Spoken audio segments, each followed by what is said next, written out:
ಶ್ರೀಮತೆ ರಾಮಾನುಜಾಯ ನಮಃ. ವಿಷ್ಣು ಸಹಸ್ರನಾಮದಲ್ಲಿರುವ 238ನೇ ತಿರುನಾಮ ಸುಪ್ರಸಾದ. 187ನೇ ಅನಿರುದ್ಧ ತಿರುನಾಮದಲ್ಲಿ ಕಂಸನು ಅಕ್ರೂರನನ್ನು ವೃಂದಾವನಕ್ಕೆ ಕಳುಹಿಸಿ ಕುಸ್ತಿ ಪಂದ್ಯದಲ್ಲಿ ಭಾಗವಹಿಸುವ ನೆಪದಲ್ಲಿ ಕೃಷ್ಣ ಮತ್ತು ಬಲರಾಮರನ್ನು ಮಥುರೆಗೆ ಕರೆಸಿಕೊಂಡ ಕಥೆಯನ್ನು ನಾವು ಕೇಳಿದ್ದೇವೆ. ಕೃಷ್ಣ ಮತ್ತು ಬಲರಾಮರು ಮಥುರೆಯ ಪ್ರವೇಶ ದ್ವಾರವನ್ನು ದಾಟಿ ಒಳಗೆ ಬರುತ್ತಿದ್ದಾಗ ಕೃಷ್ಣನು ಬಲರಾಮನಿಗೆ, ಕುಸ್ತಿ ಪಂದ್ಯದ ಸ್ಥಳಕ್ಕೆ ಹೋಗುವ ಮೊದಲು ನಾವು ಸ್ವಲ್ಪ ಅಲಂಕಾರ ಮಾಡಿಕೊಳ್ಳೋಣ ಎಂದನು.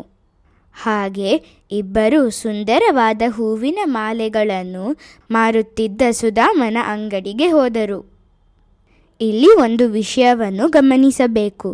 ಈ ಕಥೆಯಲ್ಲಿರುವ ಹೂವಿನ ಮಾಲೆಗಳನ್ನು ಮಾಡುವ ಸುಧಾಮ ಕೃಷ್ಣನ ಬಾಲ್ಯದ ಗೆಳೆಯನಾದ ಸುಧಾಮನಲ್ಲ. ಹೂವಿನ ಮಾಲೆಗಳನ್ನು ಮಾಡುತ್ತಿದ್ದ ಸುಧಾಮನು ಕೃಷ್ಣ ಮತ್ತು ಬಲರಾಮರು ತನ್ನ ಅಂಗಡಿಯ ಬಳಿ ಬರುತ್ತಿರುವುದನ್ನು ನೋಡಿದ ತಕ್ಷಣ ತುಂಬ ಸಂತೋಷಪಟ್ಟನು. ಆತ ಅವರನ್ನು ಪ್ರೀತಿಯಿಂದ ಬರಮಾಡಿಕೊಂಡು ಕುಳಿತುಕೊಳ್ಳಲು ವ್ಯವಸ್ಥೆ ಮಾಡಿ ಹೀಗೆ ಹೇಳಿದನು: ಪ್ರಸಾದ ಪರಮೌ ನಾಥೌ ಮಮ ಗೇಹಮುಪಾಗತೌ ಧನ್ಯೋಹಮರ್ಚಯಿಷ್ಯಾಮಿ ಇತ್ತಂ ಮಾಲ್ಯೋಪಜೀವಿನಃ.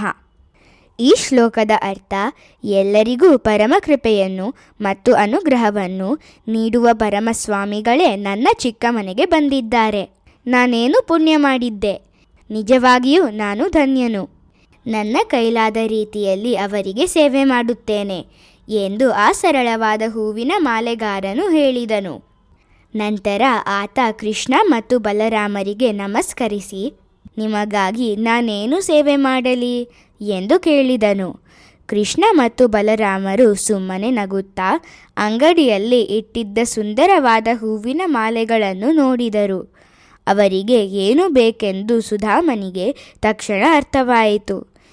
ಈ ಸಾಮಾನ್ಯವಾದ ಮಾಲೆಗಳು ನಿಮಗೆ ಸರಿ ಹೋಗುವುದಿಲ್ಲ, ನೀವು ಇಲ್ಲೇ ಸ್ವಲ್ಪ ಹೊತ್ತು ಕಾಯಿರಿ ಎಂದು ಹೇಳಿ ಆತ ತೋಟದ ಕಡೆಗೆ ಹೋದನು. ಅವನು ಹೊಸದಾಗಿ ಅರಳಿದ್ದ ಸುಗಂಧಭರಿತ ಹೂಗಳನ್ನು ಕೀಳುವ ಮೊದಲು ತನ್ನ ತಲೆಯ ಕೂದಲು ಹೂಗಳಿಗೆ ತಾಗಬಾರದೆಂದು ತಲೆಗೆ ಬಿಗಿಯಾಗಿ ಪೇಟವನ್ನು ಕಟ್ಟಿಕೊಂಡನು.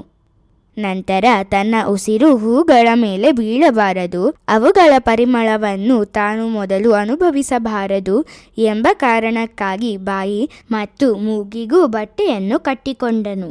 ಹೀಗೆ ಬಹಳ ಜಾಗರೂಕತೆಯಿಂದ ಅತ್ಯಂತ ಸುಂದರವಾದ ಹೂಗಳನ್ನು ಆರಿಸಿ ಪ್ರೀತಿಯಿಂದ 2 ಅದ್ಭುತವಾದ ಮಾಲೆಗಳನ್ನು ತಯಾರಿಸಿದನು. ನಂತರ ಅವುಗಳನ್ನು ಭಕ್ತಿಯಿಂದ ಕೃಷ್ಣ ಮತ್ತು ಬಲರಾಮರಿಗೆ ಅರ್ಪಿಸಿದನು. ಅವರಿಬ್ಬರು ಸಂತೋಷದಿಂದ ಆ ಮಾಲೆಗಳನ್ನು ಹಾಕಿಕೊಂಡರು. ಸುಧಾಮನ ನಿಷ್ಕಪಟವಾದ ಭಕ್ತಿಯಿಂದ ಕೃಷ್ಣನು ತುಂಬ ಸಂತೋಷಪಟ್ಟನು.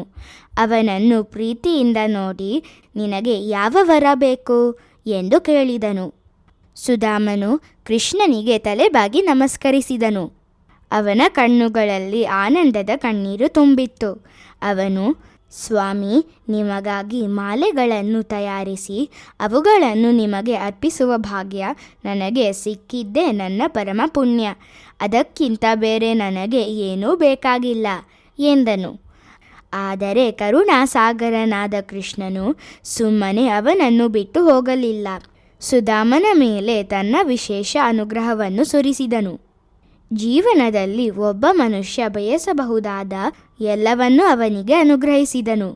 ಉತ್ತಮ ಆರೋಗ್ಯ, ಅಪಾರ ಸಂಪತ್ತು, ಒಳ್ಳೆಯ ಸಂತಾನ, ಸದಾ ಇರುವ ಸಂತೋಷ ಮತ್ತು ಮನಸ್ಸಿಗೆ ಸಂಪೂರ್ಣ ಶಾಂತಿ.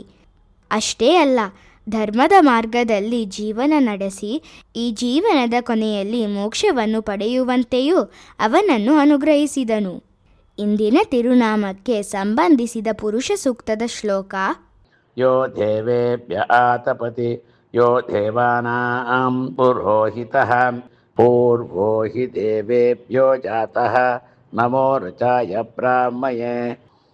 ಸುಪ್ರಸಾದ ಎಂದರೆ ತನ್ನ ಭಕ್ತರಿಗೆ ಅತ್ಯುತ್ತಮವಾದ ವರಗಳನ್ನು ಕರುಣಿಸುವವನು ಎಂದು ಅರ್ಥ.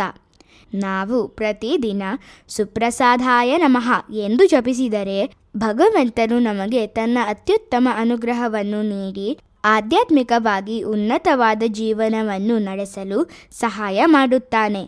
ಕೊನೆಗೆ ತನ್ನ ದಿವ್ಯವಾದ ಪರಮಪದವನ್ನು ಸೇರುವಂತೆ ನಮ್ಮನ್ನು ಅನುಗ್ರಹಿಸುತ್ತಾನೆ. ಶ್ರೀಮತೆ ರಾಮಾನುಜಾಯ ನಮಃ.